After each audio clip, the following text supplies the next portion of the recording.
Hello, it's me again, Emily. Welcome back to my channel. So in today's video, we'll be looking into spirituality and ethics. So we'll go through many sections in this video. And if you would like to, please leave a comment in the comment section to tell me what you thought of this video and to tell me your viewpoints as well. It would be nice to get a conversation going in the comment section. So if you'd like to see more from me, don't forget to like, comment to tell me what you thought of this video, and subscribe to see more from me and to support my channel. All right, so I am in a different location today. I'm in a hotel because I'm going to catch a flight tomorrow. So I'm in a different place. By the time this is up, I'll be back in Korea. And this video will be up in February, so I'm excited for that to come out. And this video is one of many, so I'll talk about spirituality first, and then we'll get into the ethics and more into the other factors of spirituality and how to work with it. For the first section, I'll talk about spirituality. What is spirituality? I've been trying to look for the definition of spirituality, but I was finding so many different definitions because it's not like one size fits all. On the one definition, I saw that it was to do with how we work with our internal energies and how we work with the relationship with ourselves. But I don't like the term spirituality because I feel like it just puts you in a box.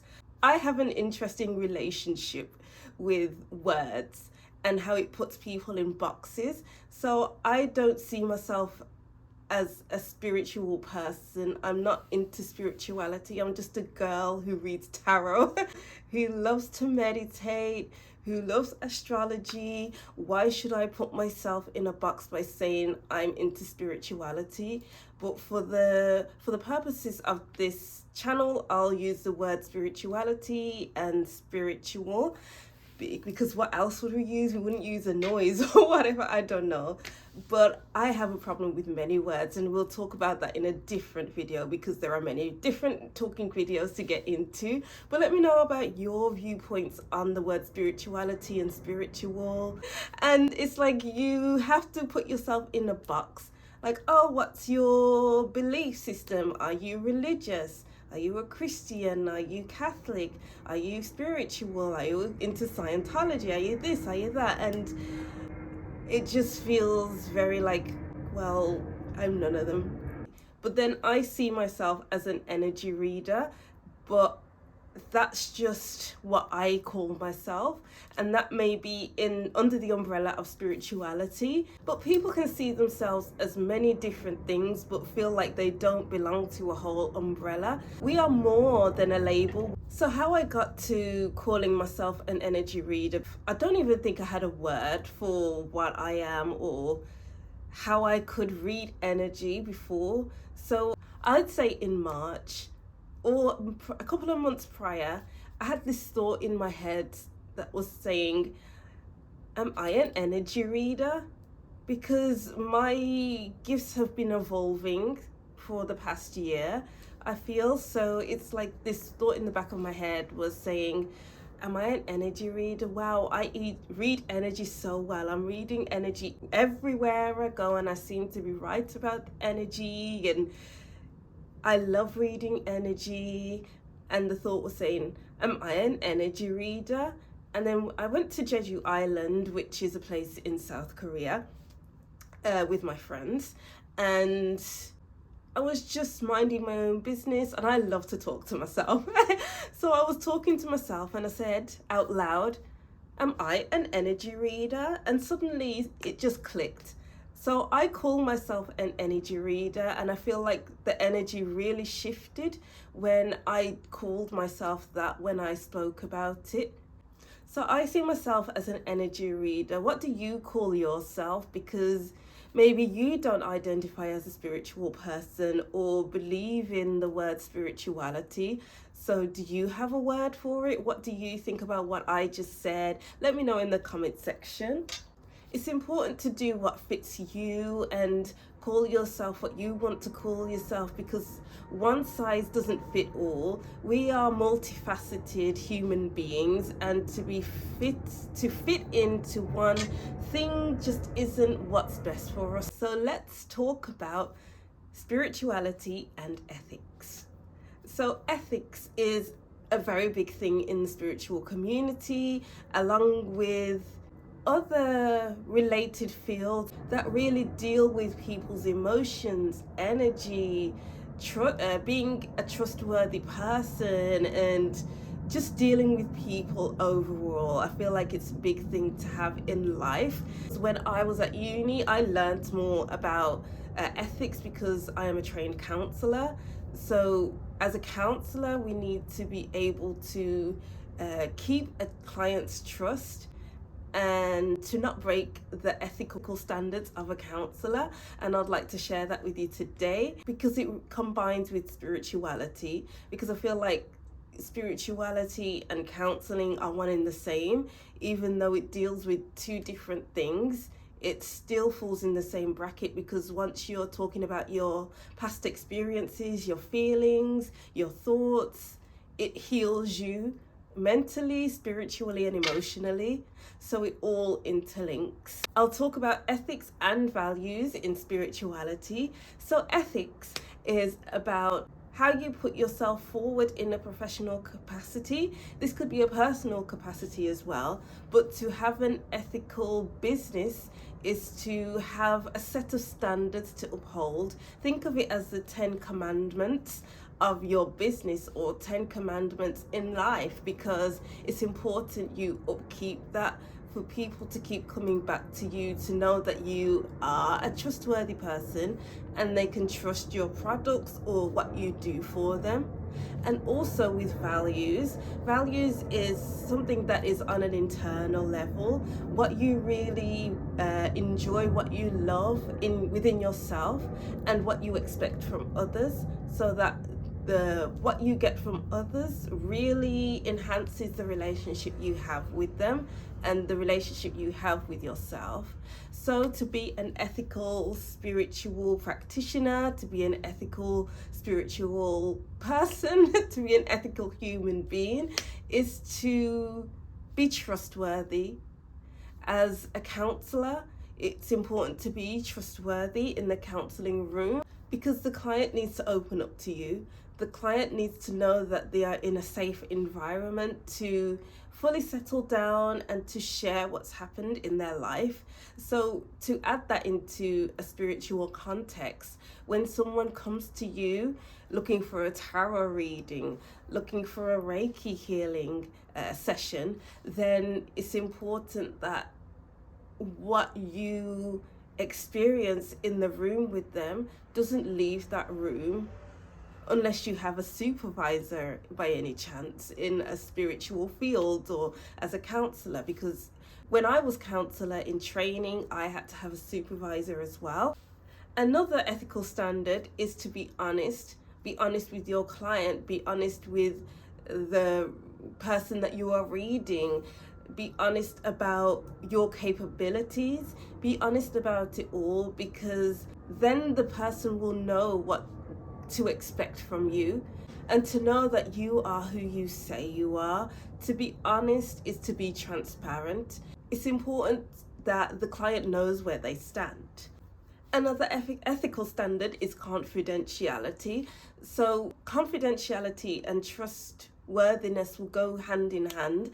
So they need to know that what they have spoken about doesn't leave the room and will stay between you and the client, unless obviously you have a supervisor. Then you'll tell them that you have a supervisor. But it's important to keep their name, their age, where they live, etc., confidential. So leave it in a locked drawer or leave it on a locked drive on your computer, so it doesn't get out of your hands. I could go on about ethics, but let's go over to values. So for me, I value on an internal level, I value honesty. I am an extremely honest person. And I feel like that's why my gifts have evolved over the past 6 months, because I have a personal development group. So it's important to be brutally honest within those meetups, because if you're not brutally honest, then how can you fully feel clear within yourself, and how can you move forward from what you have experienced in the past, and how can you expect to open up to your gifts if you aren't honest? So being brutally honest is very important to me.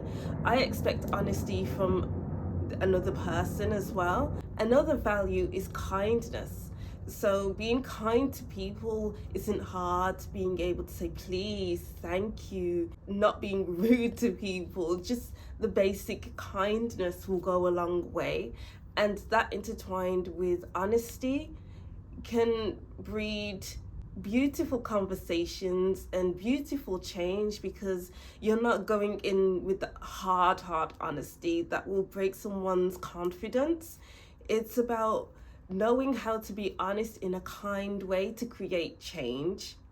I also value being nice. Niceness is a quality that maybe you were born with, because people can try to be so hard to be honest, but usually when you try too hard, then the mask slips.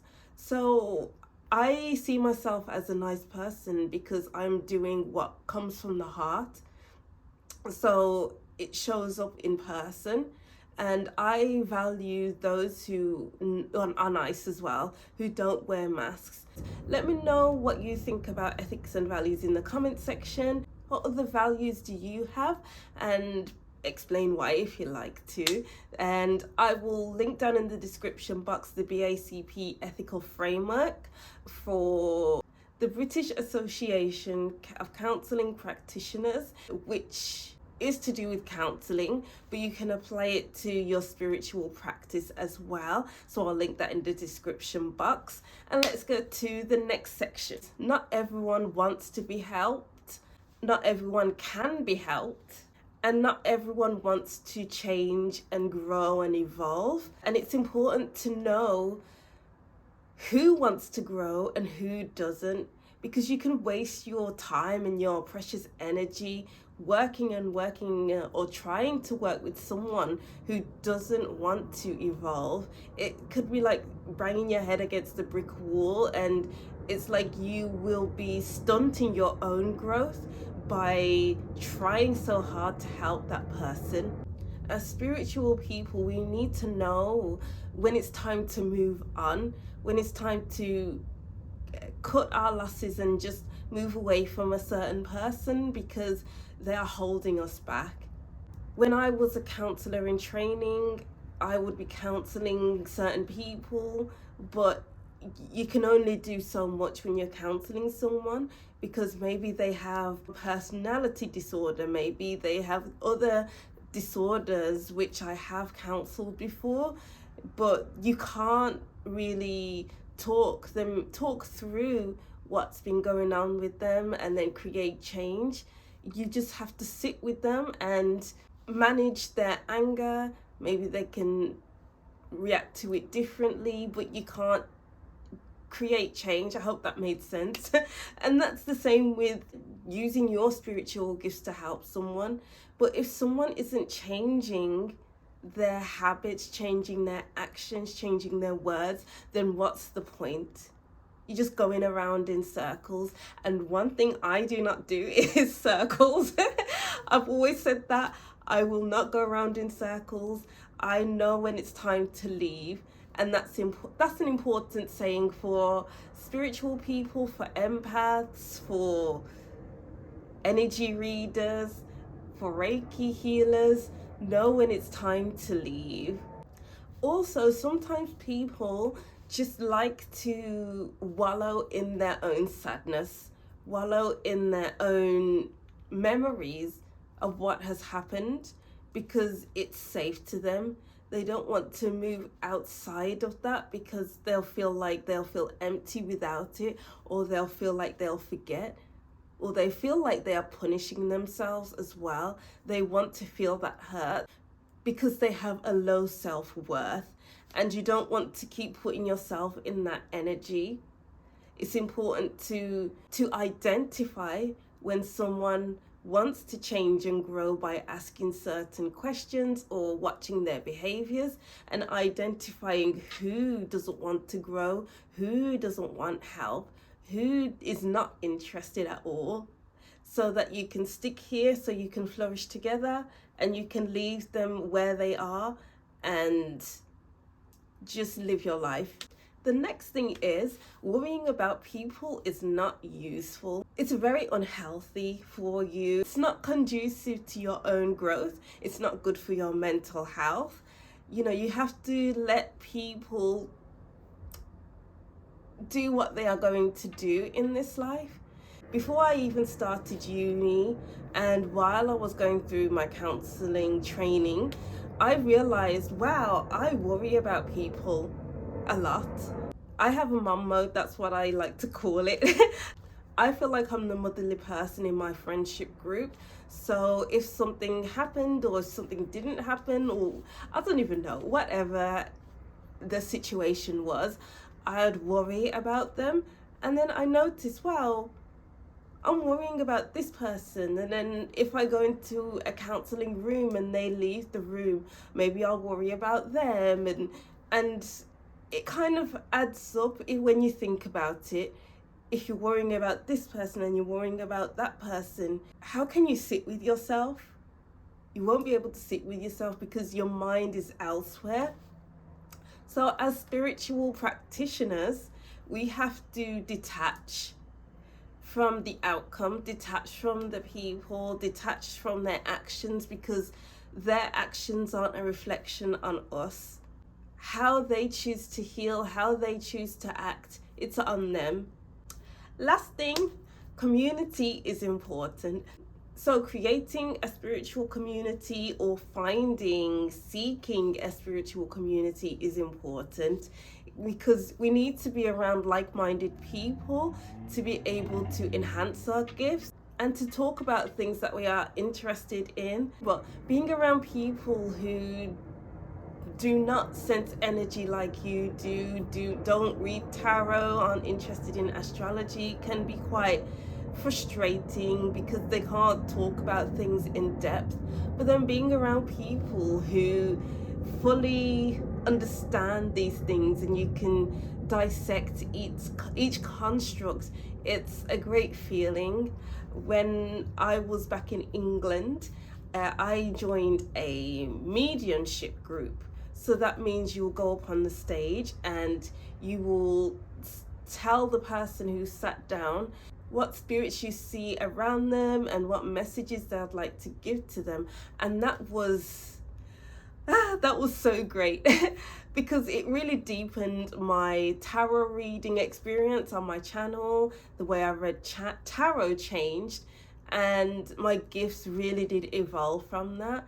So the more you are around these types of people, is the more that you can evolve in your gifts. But the more that you are around normal everyday people, is the more that you'll stay the same. You'll stay on the same level. Do you want to grow or do you want to stay on the same level? That's up to you. That is all that I wanted to say on the subject. I hope you enjoyed this video. Please let me know what you thought of what I said in the comments section. There are plenty more videos like this to come. I'm really excited to film them. I have a long list to film. If you would like me to talk about other things, let me know so I can add it to the list. I'm excited. So thank you for watching this video. Don't forget to like, comment and subscribe, and I'll see you in the next video. Bye.